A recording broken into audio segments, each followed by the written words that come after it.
আপনি প্রতিনিয়ত শারীরিক সম্পর্ক করা দেখা নাজায়েজ সম্পর্কের সাথেও জেনা করা দেখলে কি হবে?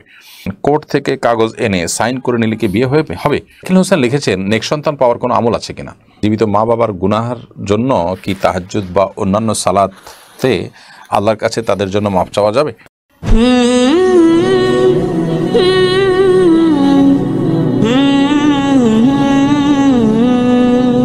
সরকার সোয়াদ আপনি লিখেছেন, কোর্ট থেকে কাগজ এনে সাইন করে নিলে কি বিয়ে হবে? কোর্ট থেকে কাগজ এনে সেখানে আপনি সাইন করে নিলে বিয়ে হবে কিনা? উত্তর হলো যে সেখানে যদি স্বামী স্ত্রী উভয়ে দুজন সাক্ষীর সামনে এক জায়গায় লেখা থাকে, আমি প্রস্তাব করলাম, অপক্ষ বলে আমি কবুল করলাম, এরকম লেখাজোখা থাকলে সেটা জায়েজ হবে। বাট শুধুমাত্র কাবিন নামাতে স্বামীর ঘরে স্বামীর নাম, স্ত্রীর ঘরে স্ত্রীর নাম লেখা থাকলো আর সেখানে সই করে দিলেন, এতে কিন্তু বিয়ে হবে না। লিখিত ফরম্যাটে বিয়ে হতে হলে এক পক্ষের প্রস্তাব থাকতে হবে যে অমুকের সন্তান, অমুকের কন্যা অমুকের সাথে এত টাকা মহার বিনিময়ে বিয়ের প্রস্তাব করছি, ও পক্ষ লিখবে আমি কবুল করেছি। এরকম ফরম্যাট যদি থাকে সেখানে স্বাক্ষর করলে বিয়ে হতে পারে।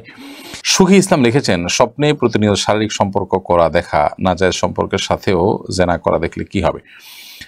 এর কারণে কোনো গুনাহ হবে না, কারণ স্বপ্নে আপনি যা দেখছেন সেটি আপনার নিজের নিয়ন্ত্রণে দেখছেন না, যার কারণে স্বপ্নে আপনি এরকম কোনো কিছু দেখলে এর কারণে আপনার জেনার গুনাহ হবে বাটা সেরকম না। তবে সাধারণত অনেকে আপনার জাগ্রত অবস্থায় যেগুলোকে নিয়ে জল্পনা কল্পনা অনেক বেশি করে, ঘুমলে অনেক সময় সেগুলো স্বপ্ন দেখে। তো সেই রকম যদি হয় তাহলে সেক্ষেত্রে আপনার জাগ্রত অবস্থায় হারাম কল্পনা করা আপনাকে বন্ধ করতে হবে, কারণ হারাম কল্পনা করলে সেটি কিন্তু গুনাহ হবে, কারণ সেটি আপনার ইচ্ছাকৃত আপনি করছেন এবং সেটি আপনি নিয়ন্ত্রণ করতে পারেন, বিধায় সেটি নিয়ন্ত্রণ করতে হবে। এর বাইরেও যদি আপনি এগুলো নিয়ন্ত্রণ করার পরও আপনি স্বপ্নে দেখেন তাহলে সেক্ষেত্রে তার কারণে গুনাহ হবে না। প্রয়োজন আপনি শোয়ার সময় 3 কুল পড়ে সূরা ইখলাস, সূরা ফালাক, সূরা নাস 3 বার পড়ে হাতে ফুৎকার দিয়ে পুরো শরীর মুছে নেবেন। এটি সুন্নাহ, ঘুমের আগে প্রতিদিন এটি করবেন। ওযু করে ঘুমালেন, ডান কাত হয়ে ঘুমালেন, দোয়া দরুদ পড়ে ঘুমালেন, আল্লাহ তাআলা আশ্রয় নিলেন, ইনশাআল্লাহ আল্লাহ তাআলা আপনাকে হেফাজত করবেন। আকিল হোসেন লিখেছেন, নেক সন্তান পাওয়ার কোনো আমল আছে কিনা? নেক সন্তান পাওয়ার জন্য ভালো স্ত্রী, যিনি আল্লাহ ভীরু, মুত্তাকি, পরহেজগার, ধার্মিক, সেরকম স্ত্রীকে জীবনসঙ্গী হিসাবে গ্রহণ করতে হবে। এটা হলো প্রথম কাজ। দ্বিতীয় কাজ হলো স্ত্রী সবার সময় আল্লাহ সুবহানাহু ওয়া তাআলার কাছে একটা দোয়া পেশ করতে হয়, আল্লাহুম্মা জান্নিবনা ওয়া জান্নিবিশ শাইতানা মা রাযাকতানা। আল্লাহ আমাদেরকে শয়তান থেকে এবং আমাদেরকে যে সন্তান আপনি দান করবেন সেই অনাগত সন্তানকেও আপনি শয়তান থেকে রক্ষা করবেন। এর মাধ্যমে কিন্তু সন্তান যেন নেককার হয় সেই দোয়াই আল্লাহ তাআলার কাছে করা হয়।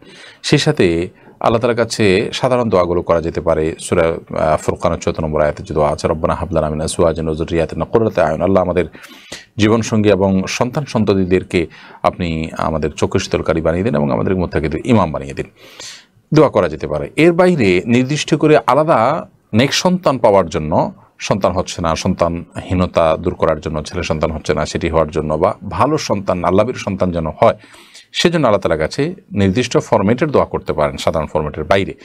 সেই দোয়া বিভিন্ন নবী রাসূলগণ করেছেন, ইব্রাহিম সাল্লাল্লাহু আলাইহি ওয়াসাল্লাম করেছেন, যাকরিয়া সাল্লাল্লাহু আলাইহি ওয়াসাল্লাম করেছেন। যেমন রব্বি হাবলি মিনাস সালিহিন, হে আল্লাহ আপনি আমাকে নেককার সন্তান দান করুন। রব্বি লা তাদারনি ফারদা ওয়া আনতা খায়রুল ওয়ারিসিন, হে আল্লাহ আপনি আমাকে একা রেখে দিবেন না, আপনি সর্বোত্তম ওয়ারিস। এভাবে রব্বি হাবলি মিন লাদুনকা যুররিয়াতান তাইয়্যিবাহ ইন্নাকা সামিউদ দুআ, আল্লাহ আপনার পক্ষ থেকে আপনি আমাকে পবিত্র সন্তান, ভালো সন্তান দান করুন, আপনি দোয়া শ্রবণকারী।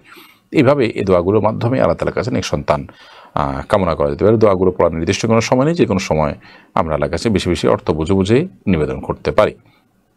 মাহফুজ জামান আপনি লিখেছেন, জীবিত মা বাবার গুনাহার জন্য কি তাহাজ্জুদ বা অন্যান্য সালাতে আল্লাহর কাছে তাদের জন্য মাফ চাওয়া যাবে? জীবিত মা বাবার গুনাহের জন্য অবশ্যই আল্লাহ তাআলার কাছে আপনি মাফ চাইতে পারেন, সে তাহাজ্জুদে চাইতে পারেন, অন্যান্য সালাতে দোয়া কবুলের জায়গাগুলোতে মাসনুন দোয়া দিয়ে আল্লাহ তাআলার কাছে আপনি নিবেদন করতে পারেন। সালাতের পরে দোয়া কবুল হয় সে সময় দোয়া করতে পারেন। অবশ্যই আপনি আল্লাহ তাআলার কাছে আপনার বাবা মার ক্ষমা প্রার্থনা তাদের জন্য আপনি করবেন, দোয়া করবেন। সাদিন আহমেদ আপনি লিখেছেন, আমার বাবা নামাজ পড়েন না, অনেক চেষ্টা করেও নামাজ পড়াতে পারি না, কিন্তু বাবার সাথে তো উচ্চ গলায় কথাও বলতে পারি না, এখন আমি কি করে বাবাকে নামাজের দিকে আনবো? ভাই সাদিন, বাবাকে নামাজের দিকে আহ্বান করার জন্য আপনি বিনম্রভাবে এবং সুন্দরভাবে তাকে আহ্বান করবেন।